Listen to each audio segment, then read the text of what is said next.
guys, welcome back to my channel. So I just literally maybe a minute ago finished watching Olive's video about nonfiction November, and I didn't have a chance to participate last year. I don't remember why I didn't, because I do really like nonfiction, but I decided that I wanted to attempt to participate this year. I will link Olive's video down below so you can get a little bit more information about nonfiction November, but as a sort of TBR, because I'm not really gonna make exactly a TBR, I wanted to get out every nonfiction book I have on my shelf and pile them in a pile so that I have them at my hands, at my fingertips, for November to read them.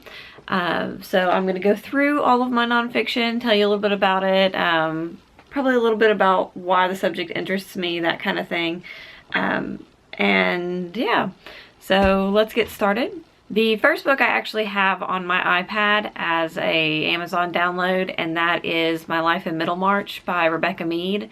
And this is a nonfiction book that has to do with the author reading Middlemarch as a child, a teenager, a child, I'm not really sure.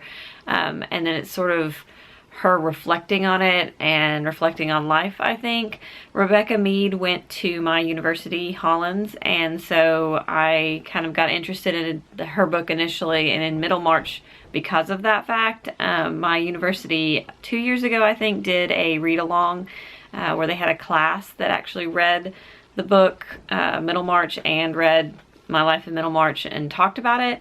And I had always intended to participate in that as an alumna, but I just did not have time to do it. So I recently read Middlemarch with Rincey in her Middlemarch Madness readathon, and so I have been meaning to pick up My Life in Middlemarch and just have it. So now's going to be the time. That's probably going to be the first one that I do read in November, just because I want to read it now, because Middlemarch is still kind of fresh in my mind. So I know it's good to read them together. So I want to read that one right off the bat in November. And then along sort of similar lines, because it's related to my university, I have this book that's called Lee Smith, Annie Dillard, and the Hollins Group that I can't remember if my mom bought me this or if I just found it on Amazon or eBay, but this is basically a pretty hard to find book about some of the Hollins authors during, I think it's the 50s? Yeah, in the late 50s, and I just am really fascinated by my university's kind of culture in general, but I really want to read this. And I have been really bad about reading both Lee Smith and Annie Dillard's books, and I have so many of them, and I think this might be a good jumping off point to get me more interested to read them. So I have been wanting to get to this. So then we go on to some of my just historical interests. The first one is Titanic, and this one is called Her Name, Titanic by Charles Pellegrino.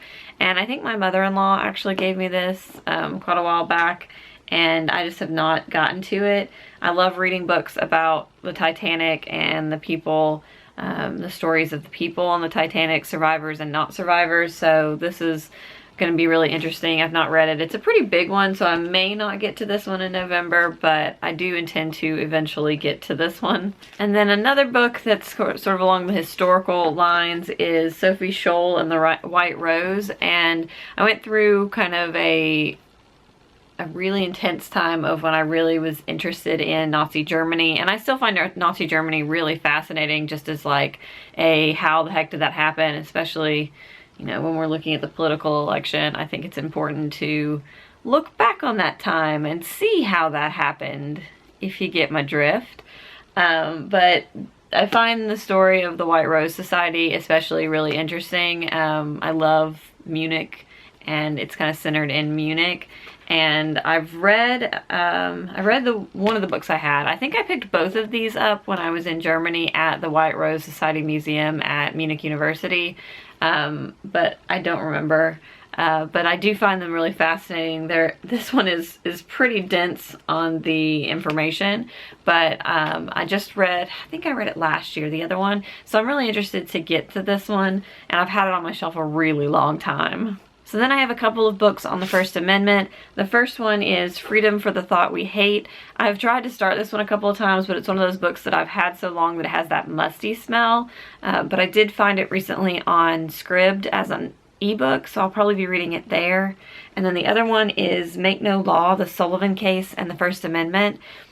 I think these are really important, and I think understanding the First Amendment is really important, and where it came from and why it's important, especially in America right now, when you look at a lot of people saying a lot of things that you probably don't agree with, or that you wish they couldn't say, but that they do in fact have the right to say, looking at protests that have happened recently, looking especially at the reaction to Colin Kaepernick and his protest in the form of kneeling during the national anthem.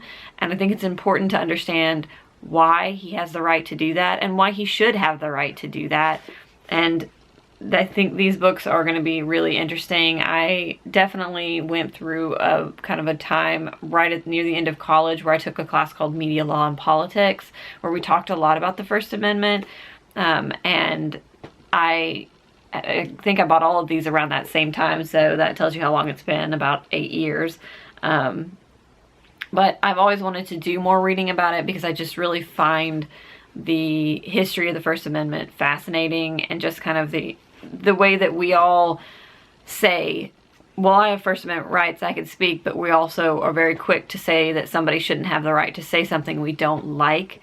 And I think that's why this fascinates me so much. Next up, I have kind of a funny, silly one, and that's the Tone It Up 28 Days to Fit Fierce and Fabulous.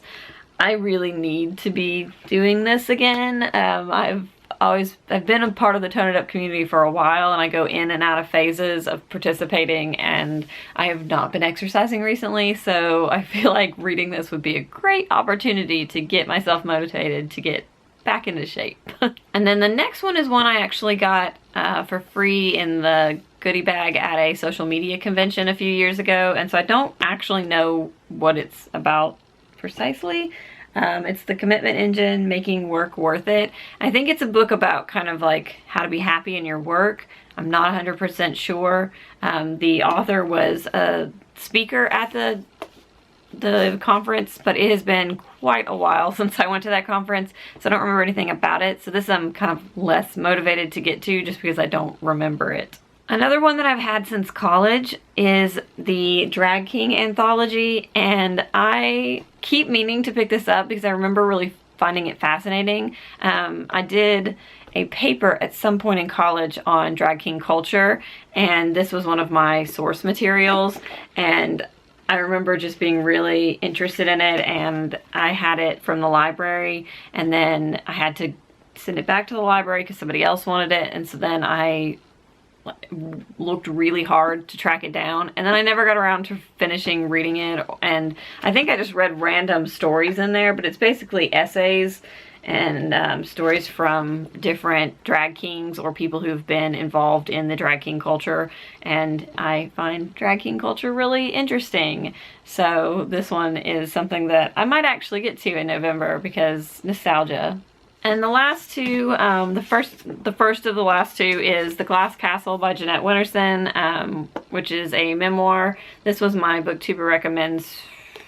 I can't remember who recommended it to me, but this one seems really, really interesting, and it gets a lot of hype on BookTube. A lot of people talk about this, so I do want to get to this fairly soon, and I think that it's going to be one of those books that I am engrossed in once I start.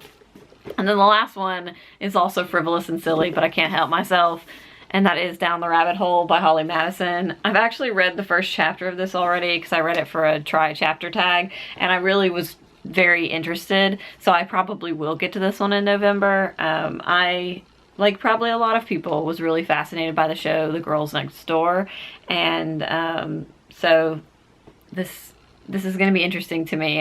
Holly was my favorite on that show, and I don't care if it's trashy that I loved that show. I did, and I have it all on DVD. But I would really like to hear Holly's perspective told by her instead of told by a television crew with the power to edit. So this should be a fun, interesting, probably a little sad read. So those are the nonfiction books I have on my shelf. So quite a variety of topics and lengths and just subject matter in general. So I'm excited to get to some of those in November because I have been putting a lot of them off. I definitely am one of those people who doesn't lean towards nonfiction as often as I wish I did. I've always had really great experiences with nonfiction. I read all of Ann Patchett's nonfiction last year. So if you are looking for a good nonfiction recommendation, I would say This Is the Story of a Happy Marriage is a great nonfiction book with a lot to learn from it, and just, it's fascinating. Dear Sugar is also a really great read. I can't remember what the actual title of that book is, but I listened to that on audiobook last year and absolutely adored it. It made me cry, it made me angry, it made me laugh. So that one's really great. And I've read a lot of Titanic nonfiction over the years, but yeah, I wish that I read more nonfiction or made more time for nonfiction. So I think this is a really good opportunity to do that and to get some of these books off of my shelf while also enriching my brain with nonfiction subjects. So I'm really excited that Olive is doing this, and again, I'll link her video down below, and I think there's a Goodreads group. I'll try to link that as well. But yeah, I would love to hear if any of you guys are participating in Nonfiction November, or what your favorite nonfiction topics or books have been. Let's talk in the comments, and I'll see you guys next time. Bye!